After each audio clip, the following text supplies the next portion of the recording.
Okay.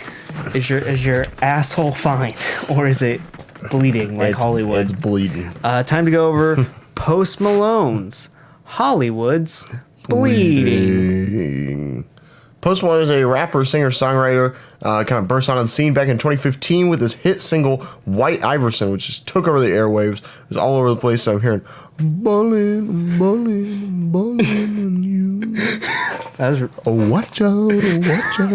that was like more mumbly than Post Malone. Post Malone actually had some like diction, so you could hear him. You were just like, That's what it sounded like.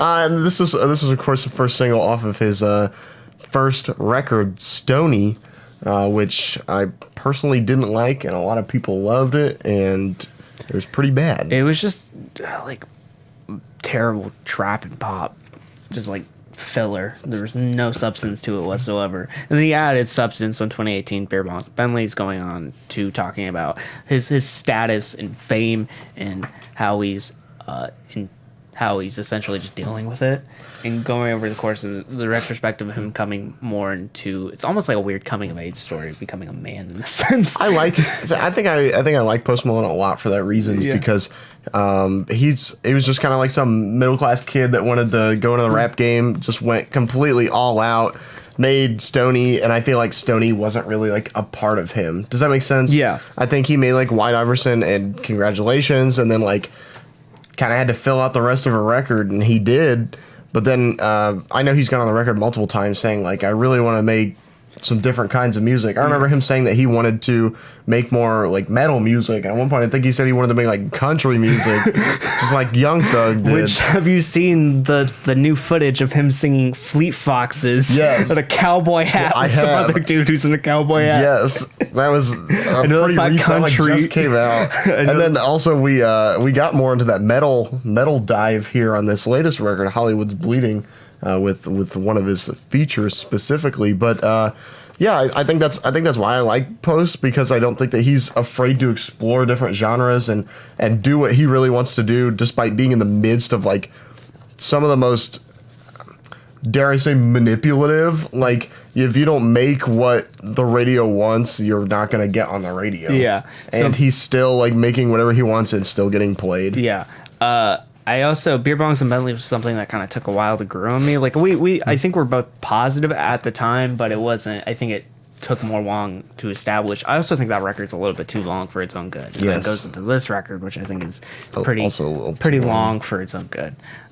So this new album, Hollywood's Bleeding, is actually it's more of a mix of indie rock, singer songwriter, pop, and trap this time, whereas last time it was a lot more trap, hip hop focused. This time it focuses a little more with indie production being thrown in and some interesting features in the mix, similar to last time. I think his curation for the most part of this is decent. I think there's some flops, but I think his selection of tracks is probably the biggest takeaway of something that is not super good on here. Yeah.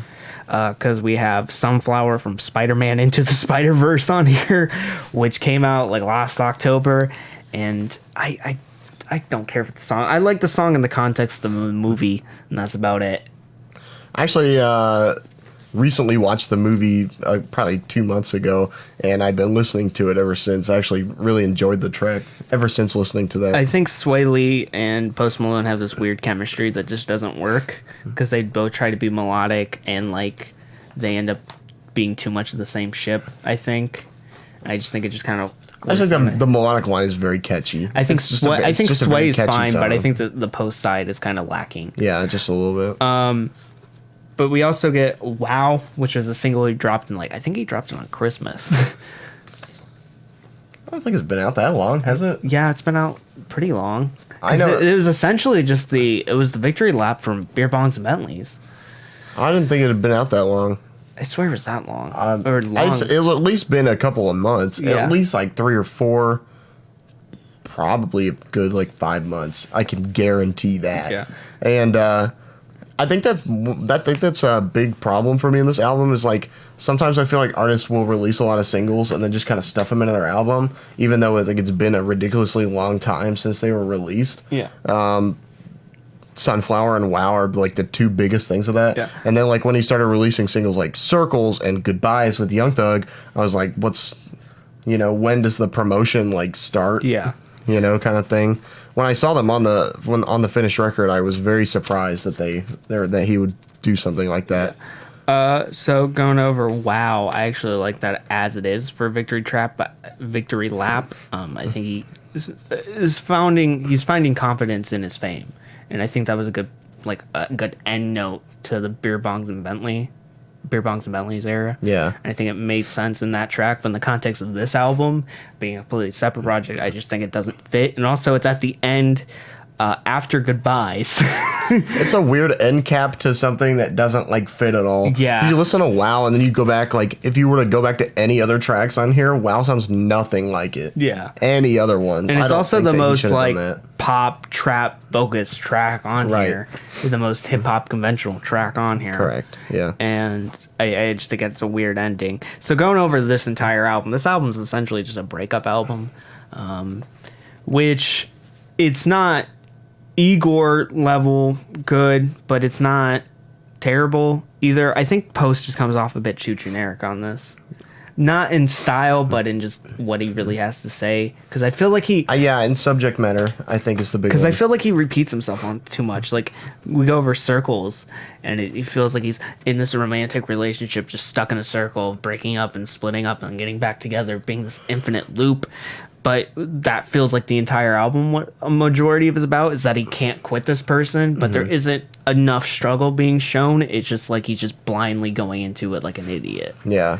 Whereas Tyler, Creator's Igor, compared to Trash, fighting against himself and actually showing depth of character to show why there's a struggle. This doesn't have any of that, which I think is the biggest problem. Not to say because some subject matter, it's down means production matter is good. I think this works a lot more for Post than being just over bland trap production. I think he makes it more of his own. While I think a lot of people hate Circles for the fact that it sounds like a Tame Impala knockoff / an early 2010s indie pop knockoff, I think it's really fun. I think it's cute. I also liked it. I think Post fits really well over it. I can understand why people don't like it for the style. I think the kick in it's kind of fucking annoying, but it works. It's too steady. It's too mainstream. It takes up too much of the track. I don't think it really works for the most of it, but I think the track is super fun. I think moments like Enemies with the baby really works out. It feels like a cut off Beer Bongs and Bentleys. Yeah. And I think it works out for that nature, even though it really doesn't have anything to do with the main arc of the story. I think it's a fun little nod of something new. I think the baby has one of his best verses, and he matches them really with Post, and he also is something very different and bringing a lot of humor to the track, which I think is really nice. As Trevor's dying. Take What You Want with Ozzy Osbourne and Travis Scott, I think is the conclusion of what Travis Scott's arc was supposed to be. Was supposed to be this blending of hip hop and rock, and then he just completely forgot about it and made Birds in the Trap and Astro World and just started. Yeah, literally since Rodeo, just kind of forgot. He lost his guitar and he's like, well, okay, I guess I can't make anything else. I think it works. I like Ozzy Osbourne, how effortlessly that fits. He's the flip side of Post. It works just a little too well. It's kind of eerie. It's I wonder if Post went into the past and was Ozzy Osbourne. He just had a really huge wig on and a big pair of sunglasses and then hunched over, because I think Post is taller than Ozzy. I don't think Ozzy's that tall.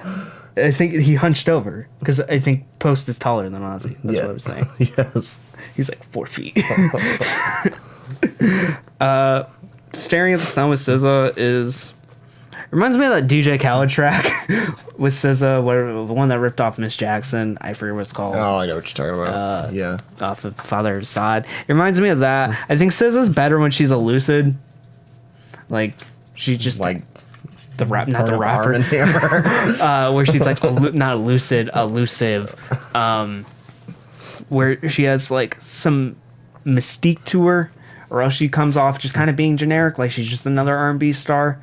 I think she was really decent with that up until recently when she did the DJ Khaled track, because now it seems like she'll just do anyone's project, and her chemistry with Post is kind of non-existent, and neither of them give a bad performance, but I feel like both of them are just kind of ham-fisting it in to make the collaboration work, and it's too sunny, It's too bright and hazy. I think a little bit for both of them, and it comes off a little bit too cheery for something that's supposed to be a little bit darker segment. I'd say the same thing for Sunflower as well, Yeah. which follows right after. I think that there's something to be said about album artwork, and I think that the artwork for the album and the initial like feeling that you get from this opening track, Hollywood's Bleeding, it feels very dark and mysterious and like horror-esque almost. It almost looks like a horror movie poster. And then the kind of things that we're getting on the record don't exactly match up with that. I'm thinking like you mentioned Staring at the Sun and Sunflower and Wow at the end. Like they don't match with that. Yeah. You have to like think about those kind of things. And those themes. I think a lot of it, the best track that amplifies that is the track Hollywood's Bleeding, where he's talking about like vampires bleeding everyone dry. Yeah. And I think we get these like weird like apocalyptic elements. It feels like just Hollywood's breaking apart the reminds me scenes. a lot of Lost Boys. Like I think it fits, and it's a good like a good metaphor for his relationship, how he's just being bled dry, and I'm like, it was a good start, but like the rest of the album doesn't really follow through with that like style metaphor, because that fits like a lot of the emo tropes, like emo rap tropes, and I was really interested to hear that, and like we kind of just forget about it and go into more like braggadocio, like on Saint-Tropez. It's just more of a traditional braggadocio track with these huge horns, which is nice. It's a good track. I think it's it's just like everything's a different style. Yeah. I just remember that somebody was asking me what I thought of it. Somebody at work, and they were saying I really like it because every song feels like a different style. Yeah. And it made me think like there's obviously a theme that he's going for here, but it didn't necessarily come through. That's not to say that each track isn't good. Personally, I like tracks like Hollywood's Bleeding and Saint-Tropez and Enemies. The song Allergic reminds me of like I don't know, like an old Killers track. It sounds like an old like it has that weird like rock track. I think it's like a distorted kick. It's that and just and a weird ass synth to it, with that kind of like breaks up the moments and interrupts post, which is really nice. I really like that track, even though it was like not in his wheelhouse whatsoever. Circles is fun. Take What You Want is great. I personally like Sunflower. Goodbyes, Wow, like Goodbyes, these are good tracks, but not all of them fit in this style. Goodbyes is the like what should be the closing track, because post finally says goodbye. Says like it's the end. The last 15 seconds are just the sound effects of him waving goodbye to me. But then we get like moments after Myself and I Know and Wow, and it's just like beating on a dead horse of like, you established this theme, and like I know he's like, I know you're not gonna be the bad bitch I want you to be, or you're not gonna be my bad bitch, or whatever he fucking says. I just know he says bad bitch in that song a lot. Nice. But it's like, yes, it's like we're getting these terms of he's coming to terms with himself and he's coming to terms with the relationship, but he's pretty much already established that, and I think it's just killing it. Also, Internet's really cheesy. It sounds like a Tumblr track. Watsky's rolling in his grave. Yeah, I forgot he died. But it's just like on the track Internet, he's like, I don't want to look at the internet anymore. I just want to be ignorant. Dylan. Yeah, I don't want to look at the internet. I don't know. He's not British. I don't know. I know he's not American songwriter. I know, but I think my Bob Dylan like is Ringo Starr. I think my Bob Dylan, my Ringo Starr impression is the same impression. It's like my James Blake, my Chance the Rapper. Same thing. Yeah. I'm at least thankful the internet is like super short. Yeah. It's just over 2 minutes. It's so cheesy. He says he just doesn't want it. He just wants to live in ignorance on the internet. And I'm just like, okay, you've read Tumblr. You need to go to bed. Post Malone. It's 3:00. He says, I don't want to talk about your day. I want to talk about aliens. Some disappointing moments, I think, on the road. Meek Mill and Little Baby, obviously, because that's Little Baby, and Meek Mill has delivered the same performance. I don't know how many times we've talked about Meek Mill features this year. It seems like a lot. Yeah. He just delivers the same performance. He's angry, and someone needs to He's still mad at Drake. He just needs to chill Get out. over it. His performance is always like screaming. I'm like, chill the fuck out, Meek. On the road, I think Sunflower's pretty disappointing. I think Wow just doesn't fit. Myself, I Know. I just think her, I think it's just like there's good moments. I just think this thing's a lot of messy in the formatting. Yeah.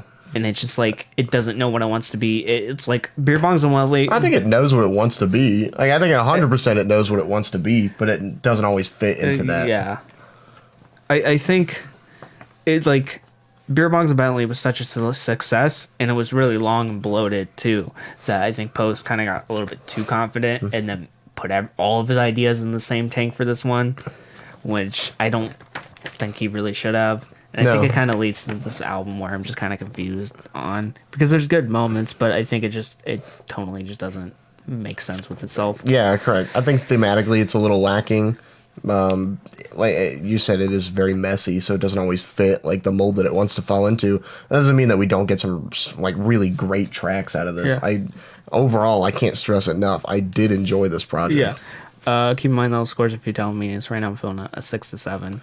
I'm feeling a solid 7 on this. I liked it. And yeah, I hope Post follows through more on like the more adventurous side of this.